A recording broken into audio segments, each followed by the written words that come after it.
Hello and welcome to Makers of All, Master of None, and today we're going to talk about why and how we made this little guy.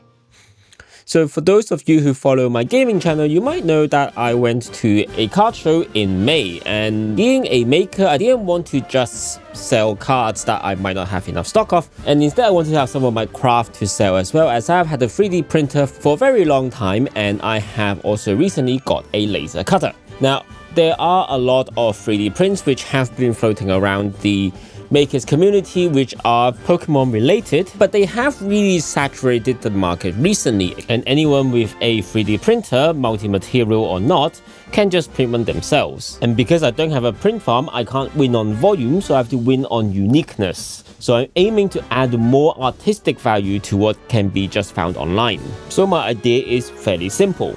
Print out a figure which is time consuming and large, which most other vendors won't do, and using some of my experiences from making Gunpla and other 3D printing figures, hand paint them to differentiate myself from the rest of the market. So what I did was found this model of a Venusaur, which is on a open license, meaning that under the license I am free to print and distribute and sell this model. Credit to 3D Printing Dude, the creator of this model, and I put the link in the description so you can 3D print your own as well.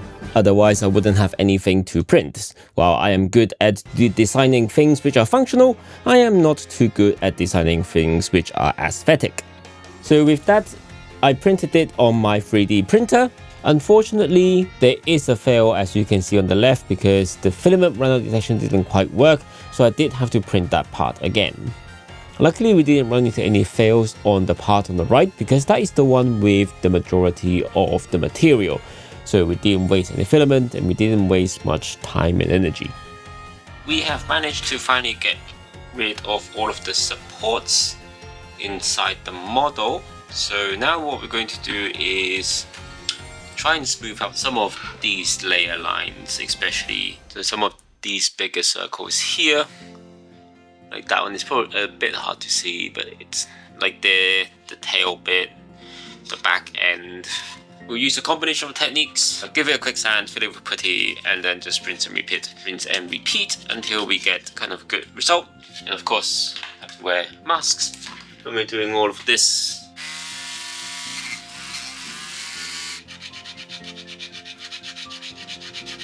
A few moments later. So it's really not done much sanding wise to make it smoother. So what we're gonna do instead is we're gonna switch to priming it with a high build primer, which kind of fills in the gaps a little bit. And then for any of the harder to reach areas, then we will putty and fill manually.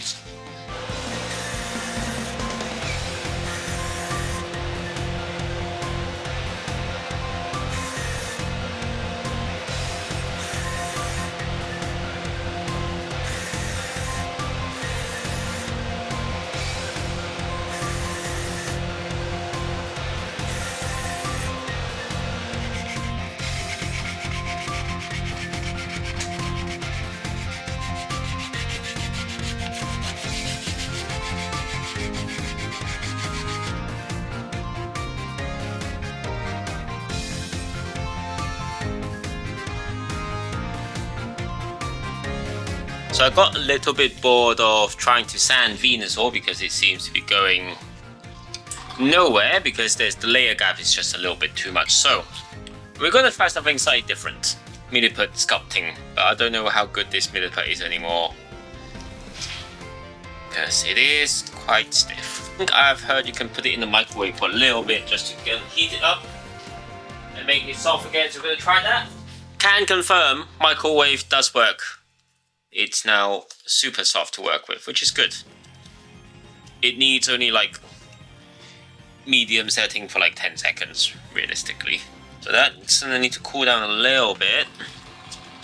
So it is quite hot. What we're also going to do as well as we're doing this is to add some water in it so that we can make it a little bit easier to spread. Because now that it's cooled down, it's hardens up a bit, and you can see it's not really workable at the moment is add some water.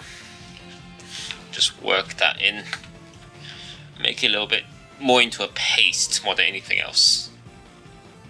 So you can see the difference between the dry, which is inside, and then the wet, which is what we want. Right, let's see if we can apply this to our Venu. And particular areas I'm going to work with is here, where you can see there's like lots of imperfections. Kind of like spreading ice cream around, essentially. We're going to use some gloves, which will hopefully make this a lot easier to spread around. We just need to make sure that we're not filling in gaps we don't want to fill in. And what we're doing is just essentially rubbing it into the low spots. The danger is, of course, you kind of go over it on one direction, and then on the other direction you kind of wipe what you've done off. And once we are done doing like the majority of this, we'll go over with like a wet paper towel just to clean up any of the excess. I think this is more meant to be a more refined method, and I'm just like slobbering it over. And you notice it's quite wet because we do want to get rid of any of the excess and just smooth things out. That was pretty much the general process for using the putty. After that, I did have to do sanding and using the filler primer a couple more times just to get an even layer before the next step, which is painting. The first thing I did was to mix up the base color of Venusaur, which I put together some green, some blue, some whites, and a little bit of airbrush thinner so that it can go through the airbrush and provide a nice even coverage. I don't think I've mentioned this before, but I am red-green colorblind and also blue-red colorblind or something like that. So it's very difficult for me to color match any color or to mix to a specific color. So I'm just going to make a big batch here so that if I need it, I can. I then started to work on the base of the model.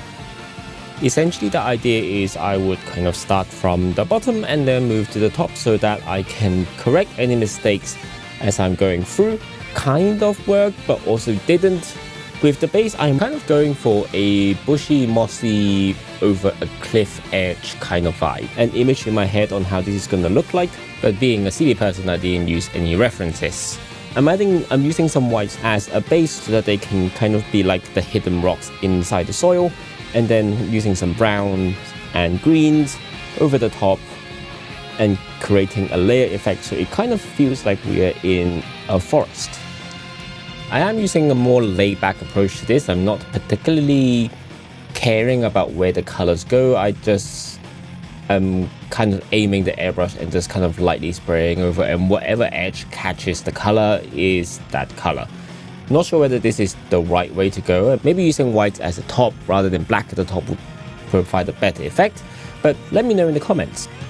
I'm not sure where the footage of painting the main body of Venusaur has gone, but you can see it here is already done. And that really was the last time I used the airbrush in this project. That's because we are now moving into the detail part of painting Venusaur, and I don't really have that fine control that I need to not spill over and cause a mess.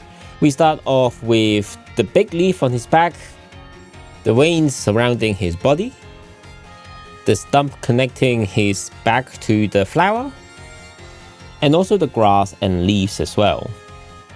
I do have to apologize if Venusaur isn't always in view, because it is very difficult to look at what you're doing and also record at the same time. The camera is set up in a different angle as where I'm looking, and I don't have anything that can record my POV at the moment.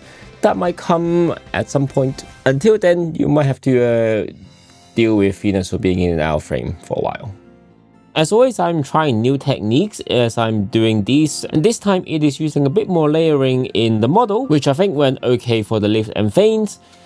And the second thing was trying out dry brushing. I think this really gave me the look I was looking for in terms of having a layer of rock hidden underneath dirt which is just peeking through. I didn't look for any tutorials, so let me know if I was doing anything wrong. Then I got some red and pinkish red and did a little bit of a mix for the flowers and the buds as well. I tried to do some gradients on the bud, however didn't quite get the effect because the borders were quite distinct still.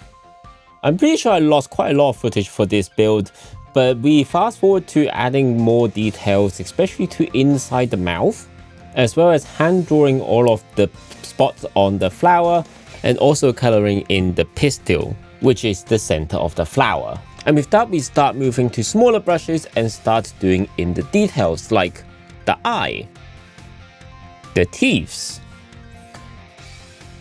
the inside of the ears,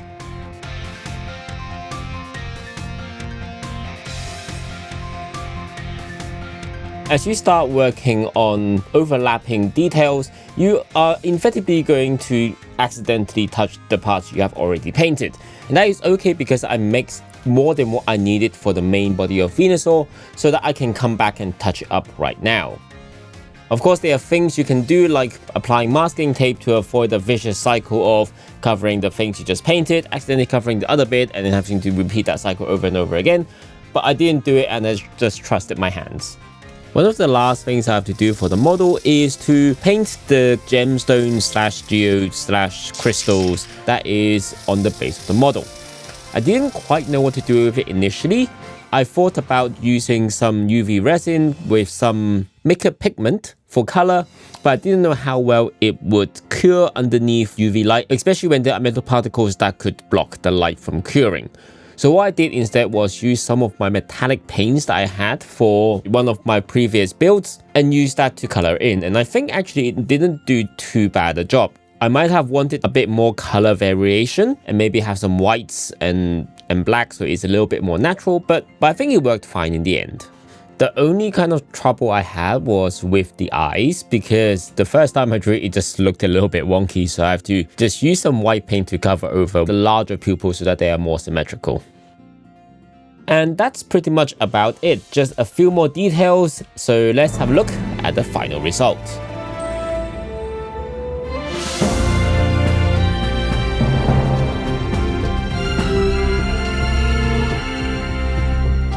To be honest, I didn't think this was too bad of a job. So I took this to the card show, and unfortunately, because it was a card show, no one really paid much attention to Venusaur, so he is still sitting with me at home for the moment. I will put him up on eBay and Etsy, so if you would want him in your home, have a look. Let me know whether you think the pricing is fair. I don't really know how to price him. There is the materials cost, there is the labor cost, there is the paint cost, etc, etc. I know this is not for everyone, and it is very specific taste. One, you have to like Venusaur.